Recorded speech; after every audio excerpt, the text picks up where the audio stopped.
Hello, everyone. Welcome to the Talks with the ARC webinar series. My name is Sarah Geis, and I am the Senior Director of Engagement for the ARC Master Trust, a program of the ARC of Indiana.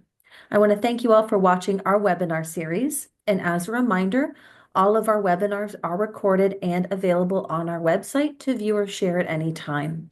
To see this webinar again or to view others in our series, you can visit thearctrust.org and click on the webinar and videos button in the banner. In today's webinar, we will be talking about the Disabled Military Child Protection Act. We'll review what this act is and how this can be used when we're thinking about future planning for a disabled child. In 2014, the Disabled Military Child Protection Act was signed into law. This act allows for a military parent or retiree to provide a survivor benefit plan to a child with a disability and have that plan be directed to a first-party special needs trust. A survivor benefit plan is an option for a military member to be able to provide for a spouse or dependent child younger than 18 or 22 if in a higher education, or a disabled child at the time of the military member's retirement or death. This plan will pay up to 55% of the military member's retirement plan to a spouse or dependent child upon the death of the family member. A disabled child, as defined by the Defense Finance and Accounting Service for the U.S. Department of Defense, is defined as any child who is incapable of self-support because of a physical or mental disability which existed before the 18th birthday or which was incurred before age 22 while the child was pursuing a full-time course of study. Prior to this act, a survivor benefit plan could be paid out to a disabled child. However, the law at that time stated that the plan could only be paid out to a person. When a survivor benefit plan is paid out to a person, that payment would have been considered income to that individual.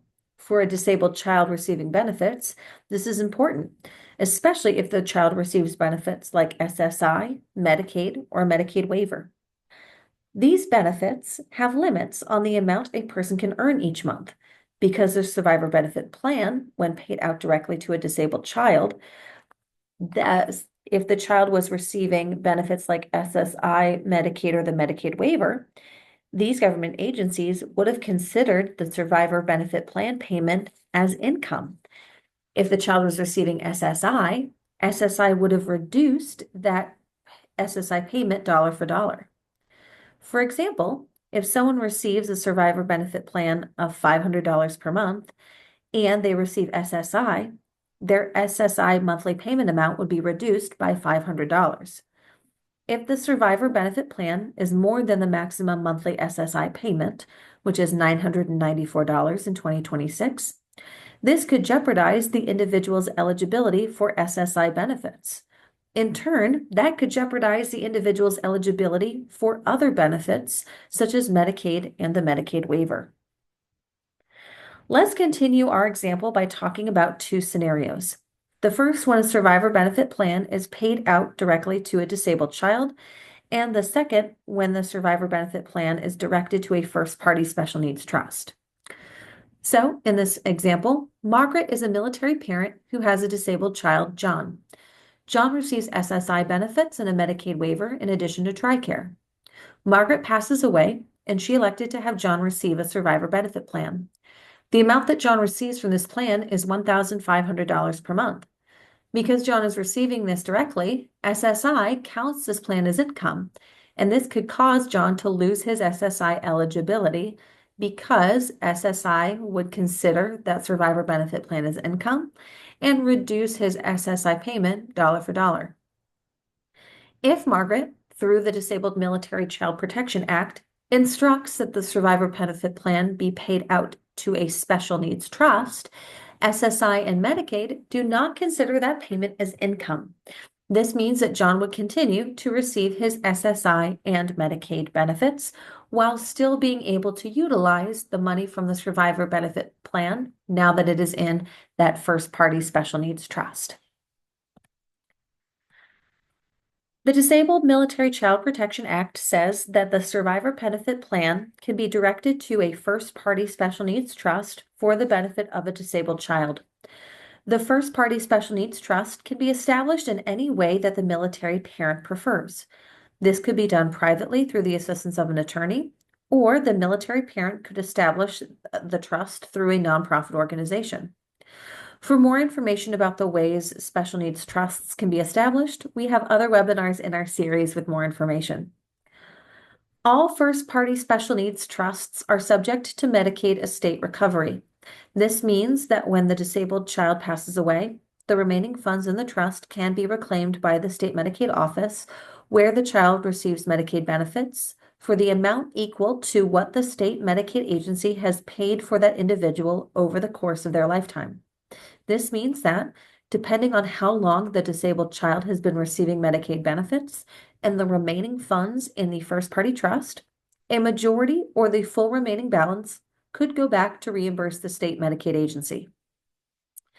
If a military parent is interested in protecting additional financial resources for the benefit of a disabled child, those assets do not have to go into the same special needs trust as the funds from the survivor benefit plan.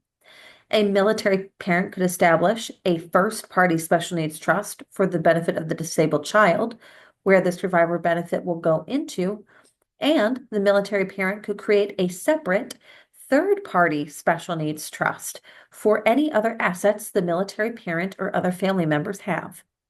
Funds in a third-party special needs trust are not subject to Medicaid estate recovery. And more information about the differences between third-party and first-party special needs trusts are available in other webinars available in this series. The military parent can establish and direct a survivor benefit plan to a special needs trust at any time. This can be during the lifetime of the military parent, or if the military parent has passed away and a survivor benefit plan was directed to a disabled child by the deceased military parent, the surviving parent, grandparent, or guardian can establish a special needs trust for the disabled child at that time. There is currently no guidance in the laws that accounts for the scenario where a survivor benefit plan was not opted for due to the risks prior to this law going into effect. Making the selection to have a survivor benefit plan go into a special needs trust is irrevocable. Once this decision has been made, it cannot be changed. The Defense Finance and Accounting Service does require documentation in order to make the selection for the survivor benefit plan to be paid into a special needs trust. The DFAS does need a written statement of the decision to have the survivor benefit plan paid to the special needs trust. They do need an attorney's special needs trust certification. This form is available on the DFAS website. They will also need the name and tax identification number for the special needs trust by or before the time the beneficiary applies for their survivor benefit plan. The written statement will also need to include the name of the disabled child as well as the tax ID number. If the tax ID number is not available, the child's social security number is also acceptable. This can be provided to DFAS, and more information about this is available on their website.